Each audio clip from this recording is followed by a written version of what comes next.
감염내과 전문의이자 전 역학조사관인 신상엽 한국의학연구소 학술위원장 모셨습니다. 어서 오세요. 네, 안녕하세요. 자, 위원장님. 숫자가 좀 주는 듯 하다가 다시 또 두 자리인데 불안한데요. 왜 그럴까요? 쉽게 안 줄어들까요? 네. 일단 지금 사회적 거리두기 2.5단계 효과로 인해서 이제 두 자리 숫자까지 이제 확진자 수가 이제 줄었다가요. 예. 지금 이제 최근 들어서 조금 이제 걱정이 되는 게 이제 병원이나 이제 요양원 같은 게 좀 이렇게 집단 발생들이 조금씩 늘어나면서 예. 이 숫자가 약간 또 늘어나는 양상을 보이고 있거든요. 예. 그래서 이제 어떻게든 이런 집단 발생을 줄여가는 방향으로 또 이제 노력하지 않으면 또 당분간 이 숫자가 또 늘어나지 않을까 걱정되는 그런 게 있습니다. 예. 그래서요.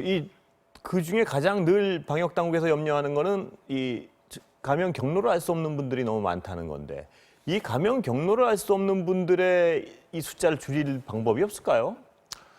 지금 이제 사실은 감염 경로를 알 수 없는 사람들의 이제 대부분은 이제 코로나19의 특성 때문에 그렇거든요. 예. 결국은 이제 방역 당국에서는 증상이 있는 사람들을 우선적으로 찾아내서 격리하고 검사를 할 수 있는 밖에 없는데, 이 코로나19가 증상이 생기기 이틀 전부터 감염력이 있어서 지역사회에 이제 그 전파를 하고 다닐 수밖에 없거든요. 예.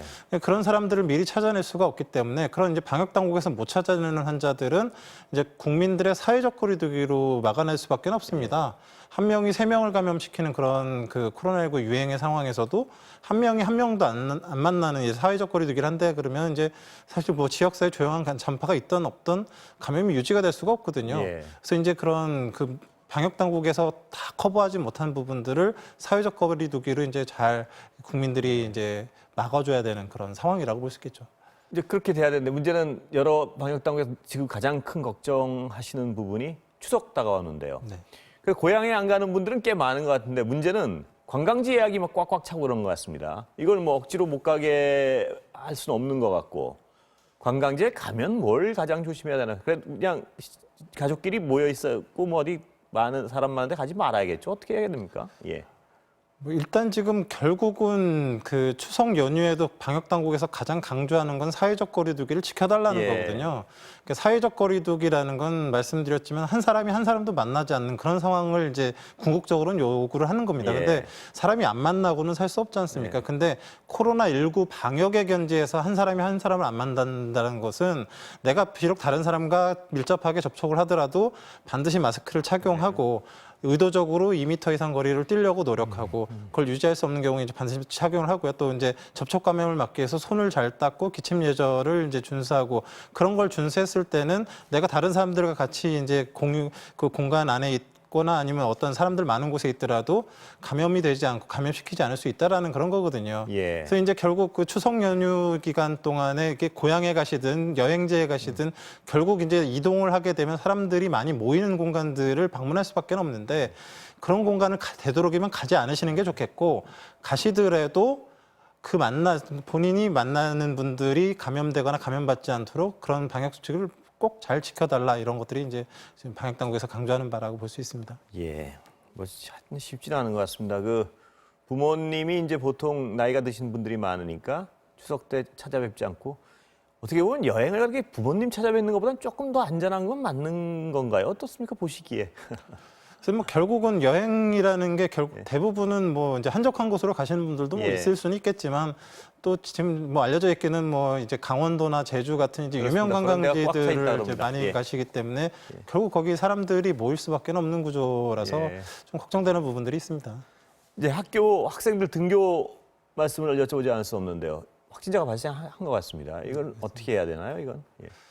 글쎄 학교라는 공간은 사실 이제 어느 정도 이제 우리가 이제 어느 정도 위험성을 알고 있기 때문에 예. 기존에 이제 이미 몇 개월간의 이제 이런 사회적 거리두기를 내부적으로 이제 실천을 하면서 이제 계속 이제 그 유행이 발생하지 않도록 이제 노력을 해왔던 그런 곳이기 때문에 이렇게 위험성이 많이 높다라기보다는 이제 향후 이제 등교 인원이 늘었을 때 이제 사회적 거리두기를 이제 준수하기 좀 어려운 상황에서 좀 더 이제 치밀하고 이제 좀 안전하게 아이들을 이제 등교시킬 수 있는 그런 방안들을 이 추석 기간 동안 좀 더 고민을 해야 되는 그런 시기라고 볼 수 있을 것 같습니다.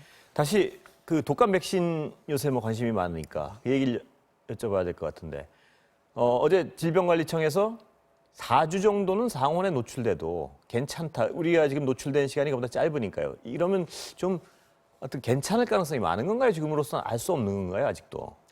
그래서 이제 뭐 결국 독감 백신의 성분이 이제 사백신 같은 경우는 그 이제 바이러스 외피에 있는 외피막 이제 항원들, 그 단백질들이거든요. 예. 근데 이제 뭐 아시겠지만 단백질이라는 게 이제 뭐 직사광선에 노출이 되거나 아니면 고열에 노출이 되면 당연히 변성이 됩니다. 근데 이제 일상적인 상온 한 25도 정도에서 그럼 독감 백신이 어느 정도의 그런 그 효과를 유지할 수 있느냐에 대해서 사실 뭐 여러 연구가 되어온 적은 있습니다. 근데 예. 뭐 그런 연구들에 의하면 뭐 이제 25도에서는 한 2에서 4주, 뭐 37도 같은 이런 그 체온 정도에서는 하루 정도 안에 이제 변성이 된다 이런 것들이 이제 알려져는 있는데요. 예.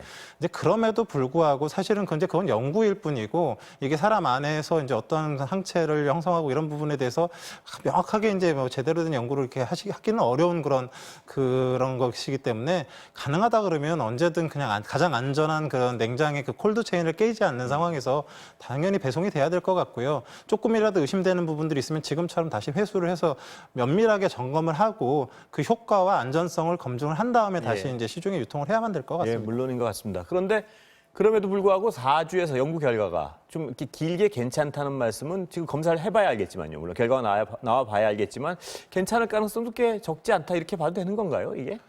뭐 이게 뭐 표현은 그렇지만 뭐 일상 뭐 실온에 이제 뭐 이렇게 뭐 일단 뭐 고기 같은 걸 이렇게 노출시켰을 때 단백질이 이제 변성되고 이런 것들 이제 생각하실 수 있지 않겠습니까? 근데 이제 독감 백신 같은 경우는 이제 그 병이라는 곳 안에서 이제 어느 정도 밀폐가 된 상태에서 이제 보관돼서 이동되는 부분들이 있기 때문에 그냥 외기에 노출된 그런 것만큼의 그런 빠른 변성이 되지는 않을 거라는 추측은 할 수 있지만 그래도 이제 좀 그 안전한 게 제일이기 때문에 좀 더 확인을 하는 게 좋을 것 같습니다. 괜찮다고 나오면 바로 접종 가능한 거죠, 이게. 검사 결과. 일단은 지금 뭐라도 좀 그 중간 단계에서 미비한 부분들이 있었던 백신들을 접종하기는 어려울 것 같고요. 예. 검증 과정에서 이제 그게 크게 문제가 되지 않았다라는 게 확인이 된 그런 백신들 위주로 이제 우선적으로 이제 접종이 돼야 될 것 같습니다. 그 실수를 한 회사 측에서는 500만 명 분 중에 노출된 것은 극소수에 불과하다. 뭐 이렇게 얘기를 하는데 그 얘기가 맞다면 그거 상대적으로 좀 다행스러운 상황이죠, 그거는?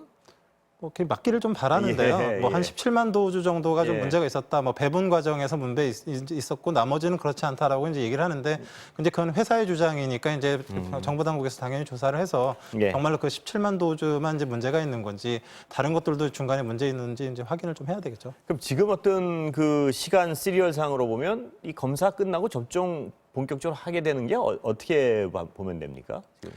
사실 이제 독감 접종의 최적의 시기는 10월 중순이라고 보시면 됩니다. 아, 그럼 아직 시간이 원래 적기가 남아 있는 거네요. 그렇죠. 이제 독감이 이제 보통 11월 중순부터 해서 4월 정도까지 도는데 이 독감 백신의 그 효과가 한 6개월 정도 갑니다. 그러니까 이제 접종하고 이제 2주 정도 지나야 효과가 나타나기 때문에 10월 중순 정도까지 맞으면 11월 초쯤부터 이제 효과를 나타내서 이제 4월, 5월까지 가기 때문에 그러니까 10월 중순 이전까지만 이제 맞으시면 되기 때문에 아직은 뭐 시간 여유가 이렇게 아주 뭐 촉박하다고 보기는 어렵습니다. 그러니까 어떤 걱정 때문에 지금 자기가 대상이 아닌데 유료를 맞으려고 서두르고 뭐 이럴 필요는 없는 상황이군요, 아직은. 뭐 그 정말로 이제 고위험군이나 이제 뭐 그런 분들 같은 경우는 이제 상태를 봐서 이제 또 그리고 2번 접종해야 되는 이제 또 소아들 같은 경우는 이제 스케줄을 좀 맞춰봐야 되지만 그렇지 않다 그러면 이제 정부 당국의 발표를 조금 기다려볼 수는 있을 것 같습니다. 그 고위험군 말씀하셔가지고 여쭤보는 건 임산부들이 반드시 맞아야 되는 대상인데요. 임산부 중에는 잘 어떤 정보가 부족한 분들 중에는 이게 감기약도 안 먹는데 이 백신을 맞아도 되나 이런 두려워하는 분들도 있는 것 같습니다. 거기에 대한 좀 설명을 좀 해주시죠. 그 임산부 같은 경우 독감 백신과 이제 파상풍 디프테리아 백일의 백신은 임신 중에 맞을 수가 있습니다. 그리고 특히나 독감 백신은 이미 이제 산모와 태아의 안전성이 입증이 돼 있고요.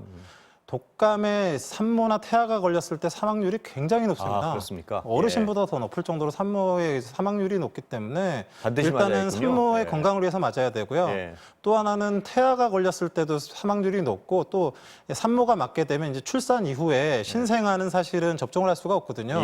근데 산모가 접종을 한 상태에서 태아한테 항체를 주게 되면 신생아도 독감에서 보호가 됩니다. 그래서 산모를 위해서도 신생아를 위해서도 사실 적극적으로 산모는 반드시 맞아야겠군요. 빨리 그 가장 우선 대상자 중에 하나가. 그렇습니다. 임산부가 가장 접종 우선 대상자입니다. 마지막으로 짧게 시간은 다 됐는데요.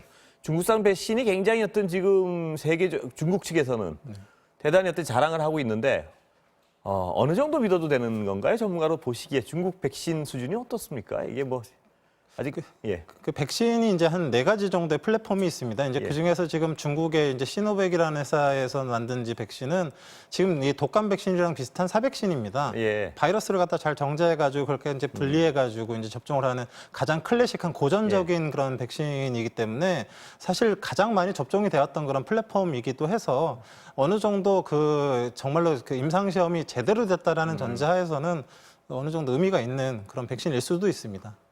일말에 기대를 좀 해봐야겠군요. 빨리. 어느 정도 기대를 그 이상한 과거의 다른 실험적인 백신이 아니라 고전적인 예. 플랫폼이라서 뭐 가능성이 있을 수 있습니다. 예, 기다려봐야겠습니다. 오늘 말씀 감사합니다. 예, 고맙습니다.